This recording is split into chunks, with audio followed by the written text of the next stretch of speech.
फेरि पनि तपाईहरुलाई स्वागत छ। आज मैले यो क्लास 8 को सेट सम्बन्धी थर्ड भिडियो लिएर तपाईहरुमा फेरि पनि उपस्थित भएको छु। मैले यहाँ भन्दा अगाडि तपाईलाई कार्डिनल नम्बर अफ सेट कसरी फाइन्ड आउट गर्ने, कार्डिनल नम्बर भन्ने कसरी फाइन्ड आउट गर्ने भन्ने कुरा तपाईलाई यहाँ भन्दा अगाडि सिकाएको थिएँ र त्यससँग रिलेटेड तपाई यहाँ अर्को एउटा तपाईलाई मैले क्वेशन राखेको छु। How many member in your family make a list and write the cardinal number.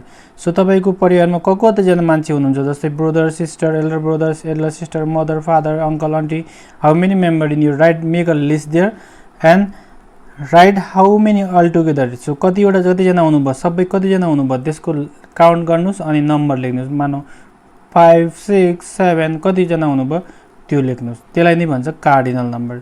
So हामी आज कुराकानी गर्न गइरहेको छौं हामीले टाइप्स अफ सेट कति टाइप्सको अथवा how many types of set there. So like हामीले चाहिँ यहाँ सेटलाई कसरी विभाजन गरिन्छ अथवा कसरी फाइन्ड आउट गरिन्छ कि यो सेट यो खालको सेट हो अनि यो सेट हो, कोही इम्प्लिसिट हो, कोही इन्फाइनाइट सेट हो, कोही युनिट सेट हो भन्ने कुरा कसरी फाइन्ड आउट गर्ने भन्ने कुरा चाहिँ हामीले केमा बेस रहन्छ, केमा आधारित रहन्छ भन्ने on the basis of the number of element content by set.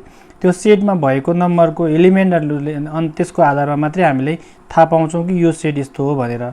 So that look at the example for there. So empty set त्या मध्येको 4 वटा सेटमा टाइप्स अफ 4 वटा सेटमा चाहिँ हामीले फर्स्टमा चाहिँ एम्प्टी सेटको कुरा गर्ने गर्दै छौं। Accounting a set counting no element is called empty and null set also we can call also null set. So त्यहाँ त्यो भन्न खोजेको त्यो सेटमा कुनै पनि नम्बरहरु छैन, कुनै पनि आन्सरहरु छैन भने त्यस्तो खालको सेटलाई हामीले के भन्छौं त एम्प्टी सेट भन्छौं। जस्तो it is denoted by empty. So blank हामीले ब्र्याकेट ब्ल्याङ्क खाली राख्यौं भने त्यसलाई एम्प्टी भन्छ। अथवा हामीले फाइको पनि हामीले के गर्न सिम्बल युज गर्न सक्छौं। त्यस्तै गरेर मैले यहाँ एउटा एक्जाम्पल दिएको छु इभन नम्बर बिट्विन 2 एन्ड 4। तपाईले यो नम्बर लाइनमा हेर्न सक्नुहुन्छ 2 र 4 लाई मैले सर्कल गरेको छु र यो सर्कल गर्दा 2 र 4 को बीचमा पर्ने इभन नम्बर के छ या केही पनि छैन। अड नम्बर छ त्यो हो 3। त्यो भएको कारणले गर्दा यसको एन्सर हामीलाई के भयो त केही पनि आएन। यसको मतलब हाम्रो एन्सर 0 भयो भनेको चाहिँ होइन है। हामीले यदि सेटमा 0 लेख्यौं भने त्यो चाहिँ हाम्रो सेट एम्प्टी सेटमा काउन्ट हुँदैन। हाम्रो एन्सर चाहिँ केही पनि भएन, एन्सरै भएन, त्यस्तो खालकोलाई हामीले के भन्छौं त एम्प्टी सेट भन्छौं। Okay, so there is no even number between 2 and 4, so it is empty set. त्यस्तै गरेर सिंगलटन सेट अथवा युनिट सेट। युनिट भनेको तपाईले थाहा पाइहाल्नुभस् नामै सोधेर सिंगल भनेपछि म एक्लै भन्ने कुरा जनाउँछ। सिंगल सेट भनेको एक जना एउटा मात्र एलिमेन्ट भएको। युनिट भनेको पनि एउटा जना त्यही। A containing only one element is called unit or singleton set. So like example the highest peak of the world, विश्वमै सबैभन्दा एकदमै उच्चाइमा भएको भनेको हाम्रो के हो त माउन्ट एभरेस्ट हो। त्यो पनि हाम्रो देशमा छ, नेपालमा छ। सो त्यहाँ त्यसको एन्सर चाहिँ एउटै हुने भयो। त्यो भएको कारणले गर्दा यसको जसको एन्सर एउटा आउँछ त्यसलाई हामीले के भन्छौं सिंगलटन सेट अथवा युनिट सेट भन्छौं। जस्तो फर एक्जाम्पलको लागि हामी यो माथि नम्बर लाइनलाई पनि हेर्न सक्छौं। जस्तो the odd number between 2 and 4 भन्यो भने त्यहाँ के हुने भयो 3 नम्बर हुने भयो। 3 भनेको एउटा एन्सर मात्रै हुने भयो। odd number भनेपछि 3 मात्रै पर्यो। So that is also singleton set. And similarly finite set means fixed element is there. Countable हामीले सानो क्लासमा पढ्यौं काउन्टेबल र अनकाउन्टेबल भन्ने। काउन्टेबल भनेको काउन्ट गर्न मिल्ने गन्न मिल्ने, अनकाउन्टेबल भनेको गन्न नमिल्ने काउन्टै गर्न नमिल्ने। सो फाइनाइट सेट भनेको काउन्टेबल काउन्ट गर्न मिल्ने यतिसम्म भनेर तोक दिएको। So like a set containing finite fixed countable number of element is called the finite set. Like example even number less than 12 भन्दा साना even number. So these are number are 2 0 2 4 6 8 10. So there is fixed element, there is countable element. So like 2 4 6 8 10. So 2 1 2 3 4 5 6 there is altogether there is 6 elements. So we can count it because there is number is limited, there is fixed. So like less than 12 means that is fixed.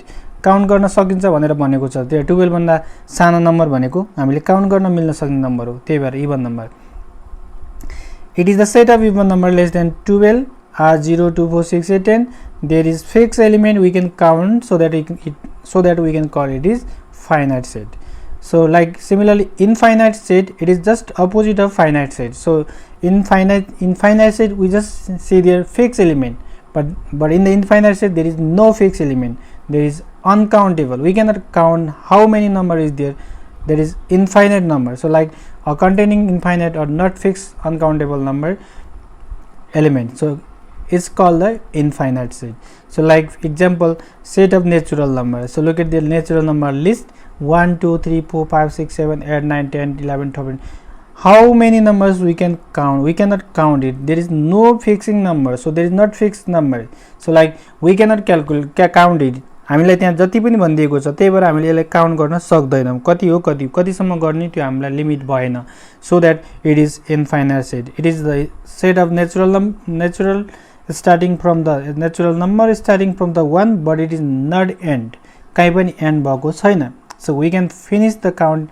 So we cannot never finish the counting of elements, so it is infinite. So for the exercise for this question, identify the following set: null, singleton, finite or infinite set. So we have to make list. If there is already in list, we don't need to make list again. So if there is in description method, we have to make the list first, so that we can know it is exactly finite or infinite. So the first number, पहिलो number मा हेरौं, p is equal to the set of all natural number, सबै natural number हरु छ. So that is means we can just count from the starting from the 1. So that is like this example, 1 2 3 4 5 6 7 8 9 10 11 dot dot dot dot. So this is mean there is already given in this question. So in this example, so I don't need to write this one. So p is equal to, it is infinite set, all natural number. So in q is equal to the set of natural number less than 1. 1 भन्दा सानो natural number के छ? केही छैन, केही पनि छैन. Natural number को सबैभन्दा सानो नम्बर भनेकै 1 हो, त्यो भन्दा सानो छैन. So that it is infinite set. Sorry, it is empty set. So there must be empty, but there is missing empty. यहाँ चाहिँ empty लेख्न छुटेको रहेछ, माथि क्वेशनमा empty पनि लेख्नु पर्छ यसमा.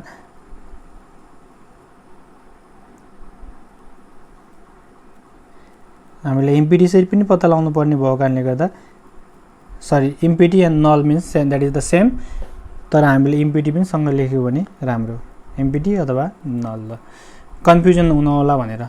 Okay, so the set of natural number less than 1 means there is no less than natural number less than 1, so it is empty set or it is null set. So r is equal to 5 6 7 8 9, there is fixed element, there is already in the list. So this is which set? Finite set. Yes.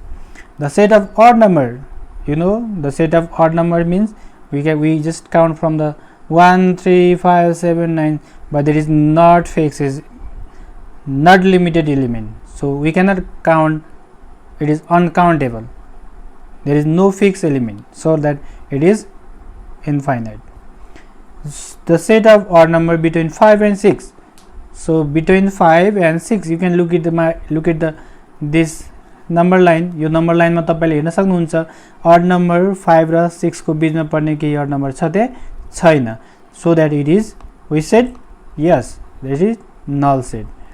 So you have a question for that, make any 5 example of each set like null, singleton, finite, infinite in your words. तपाईले आफ्नो शब्दमा आफै आफ्नै भाषामा मिलाउने हेरी के गरेर लेख्नु पर्यो भने तपाईले यसको एक्सरसाइजको लागि null set 5 वटा, singleton set 5 वटा, finite infinite 5 वटा, जसरी माथि हामीले एक्जाम्पल दियौ त्यसरी नै तपाईहरुले यसको लागि प्र्याक्टिस गर्नु होला. आजलाई यति नै हाम्रो यो टाइप्स अफ सेटमा यति नै आजको लागि यति नै. तपाईलाई यो कस्तो लाग्यो यो भिडियो, यसको लागि तपाईले कमेन्ट बक्समा गएर कमेन्ट लेख्न नबिर्सनु होला र तपाईले यस्तै भिडियोहरुको लागि, मोर अपडेटको लागि हाम्रो च्यानललाई सब्स्क्राइब गर्न पनि नबिर्सनु होला. आशा छ तपाईहरुलाई यो भिडियोले पक्कै पनि केही कुरा हेल्प गर्ने हुन्छ. म अर्को च्याप्टरमा अरु नयाँ टपिक सम्बन्धी लिएर आउने नै छु. त्यतिबेलासम्मको लागि कीप वाचिङ दिस भिडियो.